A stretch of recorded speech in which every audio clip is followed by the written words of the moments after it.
Hi, my name is Tom Johnson, and you are listening to I'd Rather Be Writing.com. This is the podcast version of content that I publish. I'm trying to record more podcasts. So for the last couple of years, I've been doing a lot of writing, mostly just text, and I've decided lately that I should really try to convert more of this written content into audio content. Now, especially because like AI image generators make it so easy to create images. I've also put I put together like a very quick slide deck for this.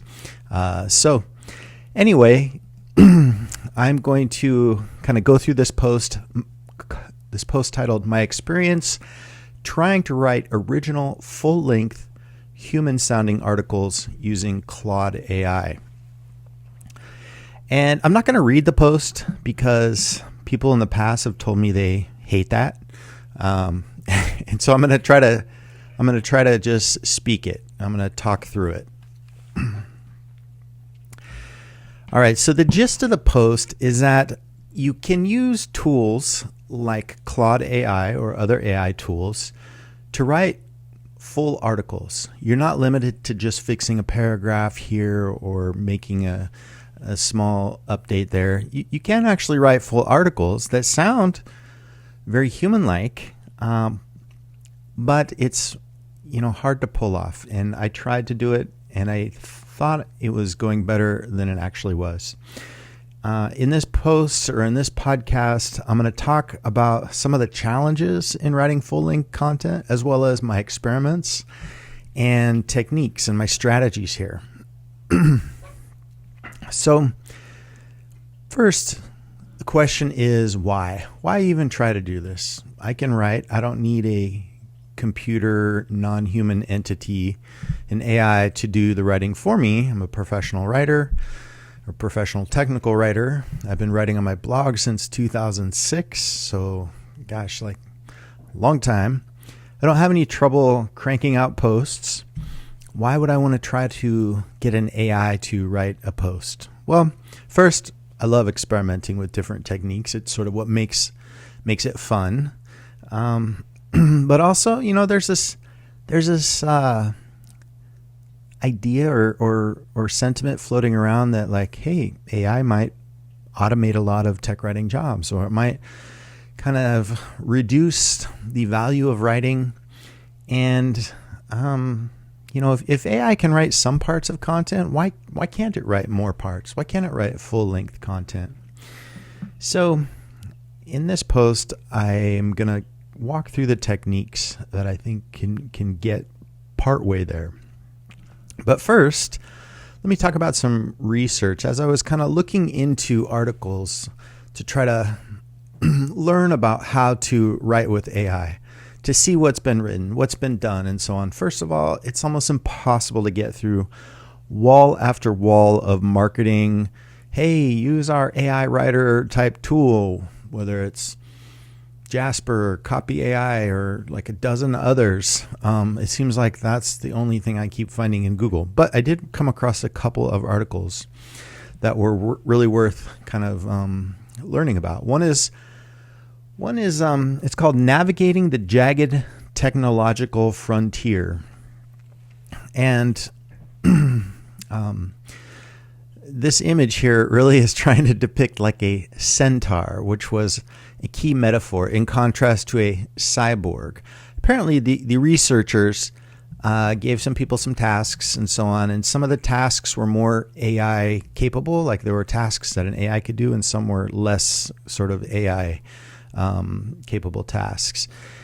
And the consultants, these were the users, the consultants who did the best were the ones who kind of were able to only use AI for certain parts of the tasks, whereas the other group, which were termed the cyborgs, just kind of used AI wholesale for everything. And so the point of the research was to say that whether AI makes you productive or not really depends on whether you're using AI for the right sort of task, and whether you're judicious enough to be able to switch on the AI tools for those tasks where it's appropriate, and then switch off that AI mode for tasks where it's not. And it's not always clear, like, when you should be using AI and when you shouldn't. But definitely this idea of a centaur, where a centaur is like half man, half horse. And it refers to this ability to delegate the tasks. I don't mean delegate in terms of like having somebody else do it, but, well, actually maybe I do. But delegate the AI to do something versus not delegating it to the AI. Another article, actually this is a podcast that I really like. This is it's on Everyday AI, and the podcast episode was called Future Crafting.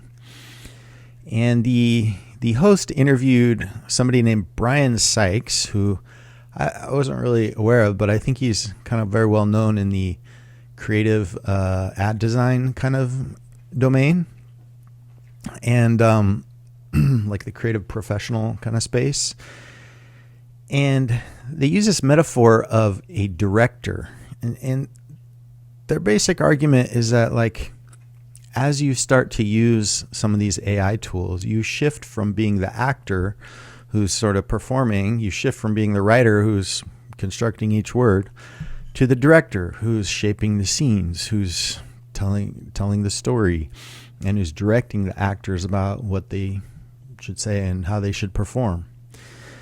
And the larger idea is that, like, you're going to clear up a lot of mental bandwidth so that you can perform this director type role rather than getting down in the weeds and doing the grunt work of wordsmithing and really pushing out each of the sentences.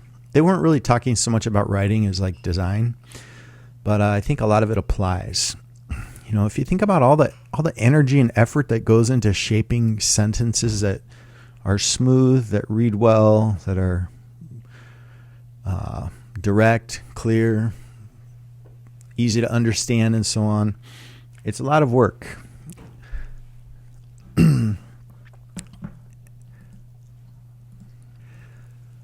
This idea of being a director kind of really appeals to me because with each post that I write on my blog, I spend a lot of time just reading it and proofreading it and reading it again.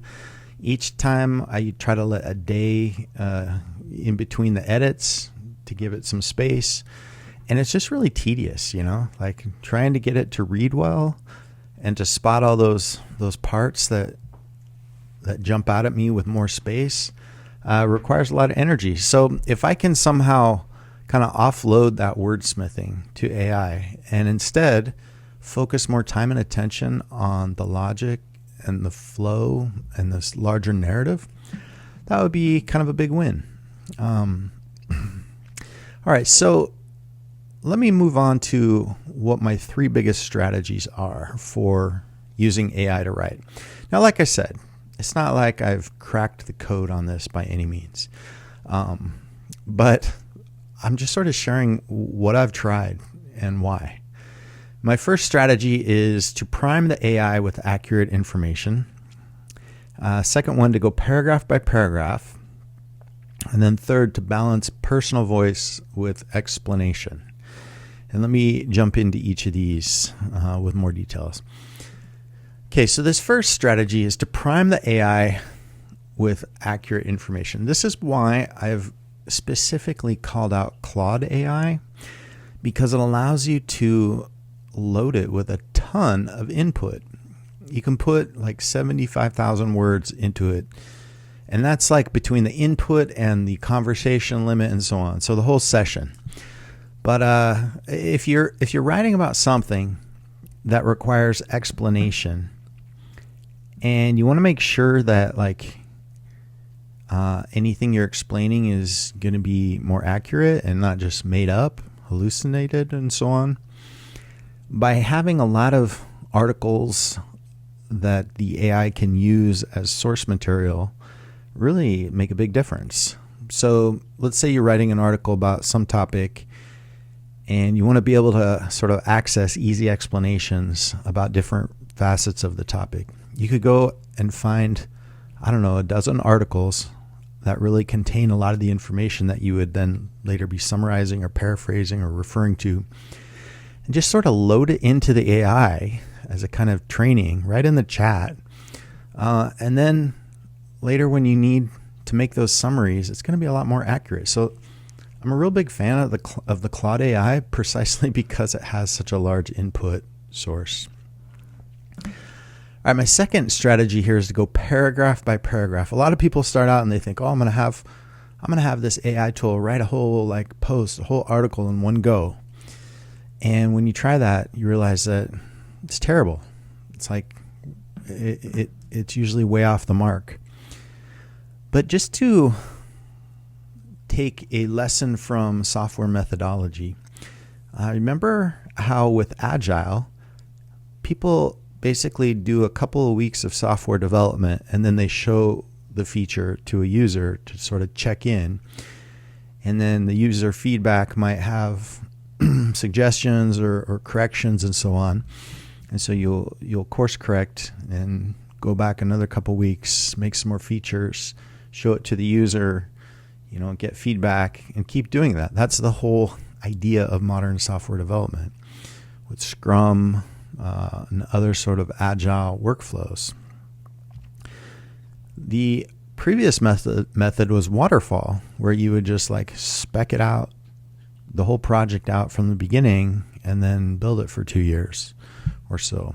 And by the time you've finished building it, you show it to the customer, and they're like, wait a minute, that's not what I wanted, right? But you've already gone so far in the wrong direction that it's sort of unrecoverable. Well, going paragraph by paragraph is precisely the strategy that aligns with Agile, and it results in much better output. And I'll jump back into paragraph by paragraph more a bit later. All right, my third big strategy is to balance personal voice with explanation.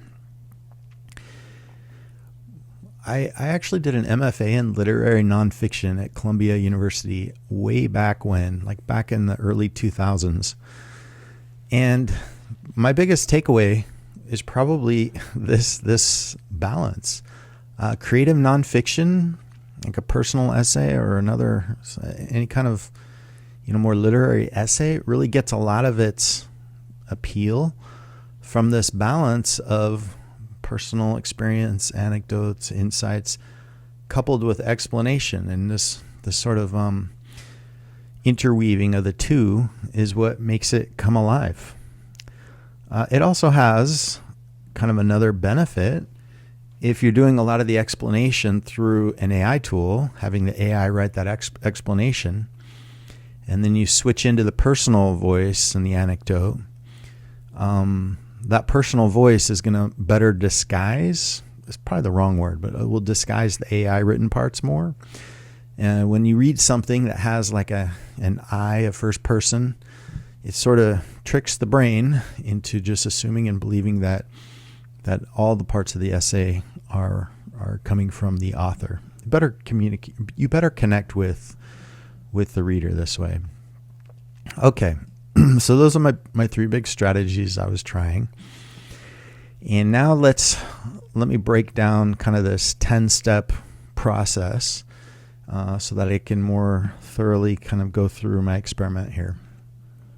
All right, the first step is to define an information pattern.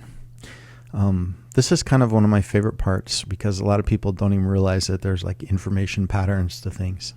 Certainly, if you're a tech writer, you're accustomed to information patterns in documentation. A task has a certain sort of order. You've got an intro with prerequisites and the problem that you're solving, and you've got steps and examples and so on. And with a blog post, sort of a long form blog post, or not even long form, but just something that's more of a personal essay-ish style, there's a specific pattern. You sort of have this hook that explains the relevance. You define some kind of issue that that's presented. You ask a question of some sort. What are you trying to answer? What is this thing you're wrestling with? You summarize prior research, and maybe you critique some limitations and so on. You do some sort of experiment. You're trying things out. And over the course of trying things out, you tend to have some sort of epiphany that changes your perspective. And then that leads you to the conclusion. I mean, it's essentially kind of like the hero's journey, only instead of like a hero, you're on a quest to figure out an idea or get an answer to something. Michel de Montaigne's original sense of the word essay was like trying out an idea or making an attempt with some thesis or idea. So anyway, that's the information pattern that I think works well. And you can even see it in this sort of podcast, this post. All right, so let's move on to the second one. Create an outline. Again, like because we're going to go paragraph by paragraph, you have to have a sense of like what the article is going to say. I tend to have a rough outline so that I can allow for more flexibility in the creative process. I don't want to be really rigid and locked down, but I definitely have a bunch of points, and I put those points into that information pattern that I was describing. All right, step 3, let Claude know the context. Right? So when you first jump into this AI session, I say something like this. You're going to help me write an article for my blog. I'm going to lead you paragraph by paragraph describing what I want you to write. I will be the director and you will be the writer. You will articulate my ideas in readable grammatical ways, adopting a plain-speaking, direct style. If at any time my ideas are ill-conceived, you will push back and recommend better approaches. Are you ready to begin? So that kind of lets Claude know, hey, we're going paragraph by paragraph. You're going to do the writing. I'm going to whisper ideas into your ear. You're going to kind of be my muse and so on. One little tip, don't say the word essay because this sort of triggers student essays. And a lot of times if you do that, Claude might say something like, hey, I can't really help you with that, but it seems fine ghostwriting blog articles. So anyway, you might run into that. Okay, step 4, calibrate Claude's language. Okay, I'll start out by just describing my first paragraph. Remember this, relevance hook sort of part. But really, in this first paragraph or this first response from Claude, you want to make sure that Claude is using the right sort of diction and style. If it's too like highfalutin or whatever, if it's too grandiose or like pseudo literary, you can try to correct Claude and say, hey, simplify your language more. And if it like oversimplifies, you can say, hey, try to strike a balance between the two and so on. You can go back and forth a little bit until it's sort of hit a style that you find kind of normal. Usually by default, Claude is pretty like conversational and readable. But anytime I try to say, hey, adopt a style of a New Yorker, talk of the town type writer or something, it always goes poorly. It sounds terrible, like somebody's got a thesaurus in their pocket and every sentence they're trying to use it and so on. So anyway, after calibrating, move on to the next step here is to continue paragraph by paragraph. I go through my outline and I describe what I want it to say in each paragraph, and then it writes it. Now, this is a part you may say, well, geez, if you have to explain each paragraph, like that's half the work of writing. Well, yeah, you have a good point there. And for sure, this isn't really saving a ton of time. So this might be where the experiment kind of fails. Maybe it saves only like 20% of time and isn't really worth it, because then you have to go back and maybe rewrite a lot of these paragraphs. But anyway, this was my approach and my attempt. And I go paragraph by paragraph. And it is kind of interesting because you can read how like you can read almost in real time the articulation of these ideas in more full-fledged paragraphs, and you can see what you're writing, and the ability to sort of see what you're saying gives you more distance to better evaluate and assess it. So there's value in that.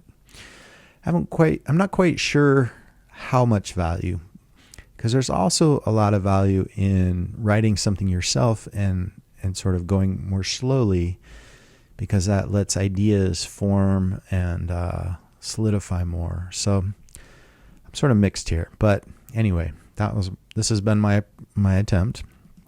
All right, the next step is to compile all the paragraphs into into an article. Right, some of the paragraphs might have been written several times by Claude. Maybe they were in the wrong order, and so on. Step 7 is to edit the whole. And this is kind of the fun part, right? Because you've reached a milestone. You're like, oh, I've now got a first draft. First drafts are usually things that require a lot of edits and so on. But edit the whole, see if it's got the right shape and feel and so on. And then you move on to fine-tuning the article. Now, at this point, since Claude or whoever, the AI, has written a lot of this stuff, there might be a lot of like cliche phrasings or phrasings that are unnatural or sound weird. So it requires quite a bit of fine tuning. All right, step 9 is to maybe incorporate some auto-generated art. One really interesting technique is to just like copy and paste a whole section into Claude and say, hey, generate or create a prompt for an AI image generator based on the ideas here.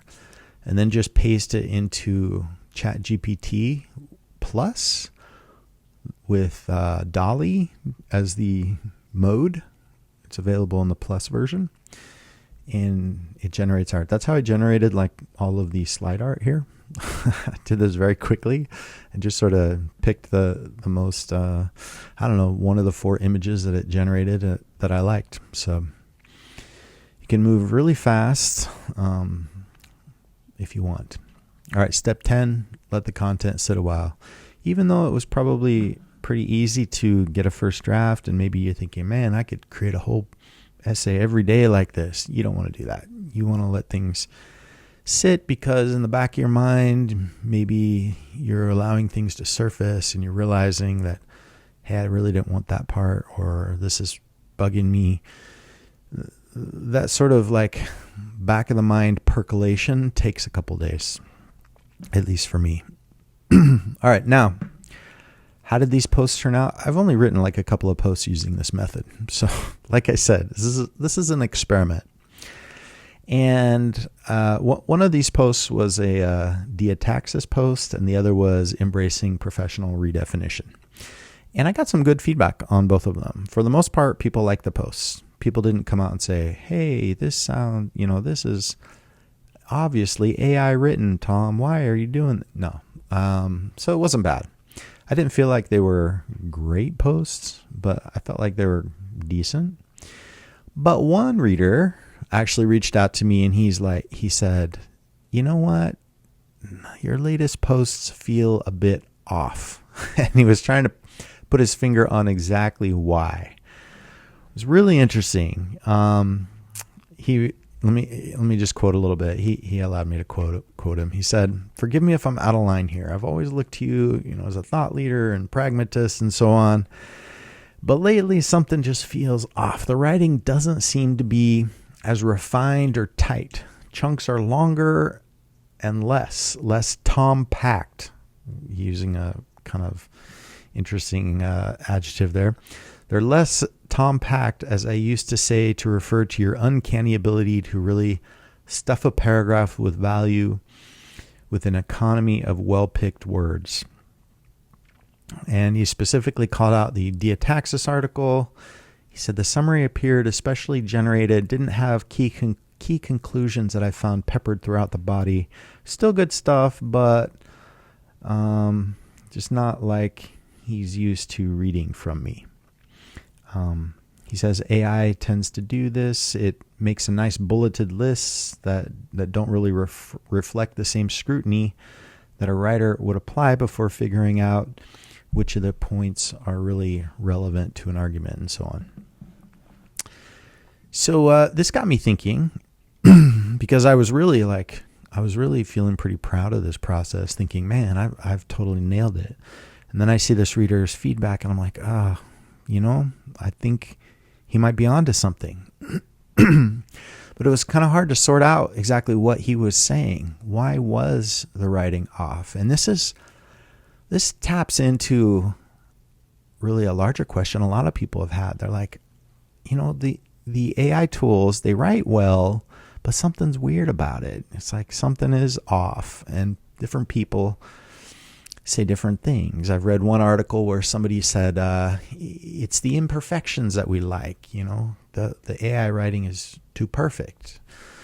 Well, I did some more research, and I've got several ideas here. My first reaction was, maybe it's the uncanny valley.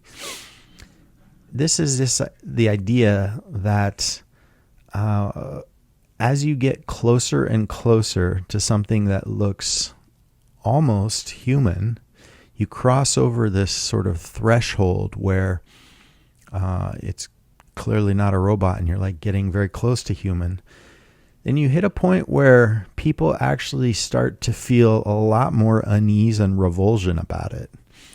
This image right here, I think, is a good depiction of the uncanny valley, because it's like kind of disturbing because it looks mostly human, but it's clearly not quite. Anyway, so I thought maybe the writing seemed to be humanish, but wasn't quite. And I thought, well, what if, especially if somebody's familiar with how AI writing looks, if you start to sort of smell that it's AI written, maybe there's a inner revulsion at feeling that you're sort of being tricked. Like, hey, I thought I was reading a human. Instead, this is a machine. And maybe that leads to a sense of sort of betrayal and distrust that then provokes a stronger reaction. I'm not really sure. But when I came back to the reader's comments, he wasn't really saying that it sounded almost like Tom. He was saying something different. He was saying that it wasn't really like, there wasn't tight logic.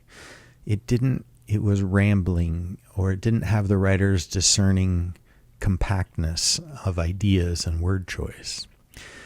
So I found another article. This second article here is by Laura Hartenberger, called "What AI Teaches Us About Good Writing."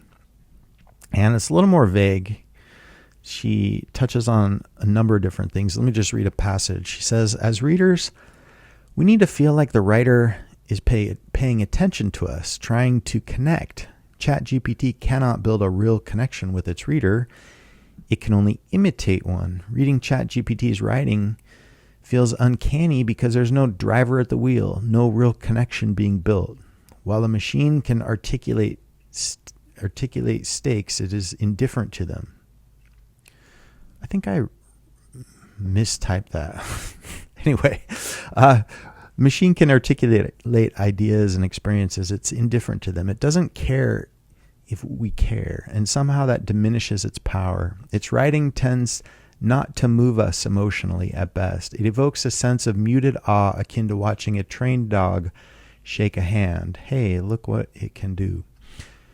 So my takeaway from her article is that there's sort of a connection, an emotional connection through lived experience and sharing of experiences, and this sort of meaning and paying attention to the reader that comes about from writing, that is sort of lost when you don't have a human-to-human connection there. And then she also says, perhaps the time spent writing matters as much as having written. And I really like that, because for sure when you wrestled with an idea, and I've written many posts like on my blog for the last 20 years, those posts where I'm really trying to sort out in my head what I think about something and wrestle with that, they're a lot more meaningful. I mean, if you just have an AI write something, it's not as meaningful. And in a lot of ways, you're shortchanging yourself from the writing experience. If the value of writing is having written, then if you haven't written, then you're losing the value of writing. And if you're doing that, if you've lost the value of writing, but you're still producing words, it's going to be a hollow experience that's not worth repeating. So anyway, very good perspective and something to keep in mind. All right. All right, let me look at one more article. Actually, this is not even an article. This is my own little hypothesis here. I think that these tools are very over-agreeable, and probably inevitably so. But I found that that they sort of they carry out your will. In my self-redefinition post, I initially started out with a comparison to one of Nietzsche's Übermensch ideas and so on, because it was about like, hey, creating new values and meaning and so on. But there's kind of some negative baggage with that idea, and I was probably better off just not even steering into philosophy there. But Claude totally went that way because I was telling it to, and it didn't push back. And I think a lot of these tools will not really push back. They're sort of programmed to be very polite and collaborative and constructive and so on. I got into a fun little exchange with Claude because I was like, hey, a true friend would really push back. And it said, well, I definitely will if there's like factually false information, such as saying 2 + 2 is 5 or something. And I responded, wow, in certain systems where you have the sum being more than the individual parts and so on with dynamic feedback loops, it's very possible that 2 + 2 could equal 5. And it was like, oh yes, of course you're right. In that situation, it very well could be. I'm so sorry. I should have been more careful in my logic. And I'm like, you're demonstrating the exact point. You agree with everything I want to say.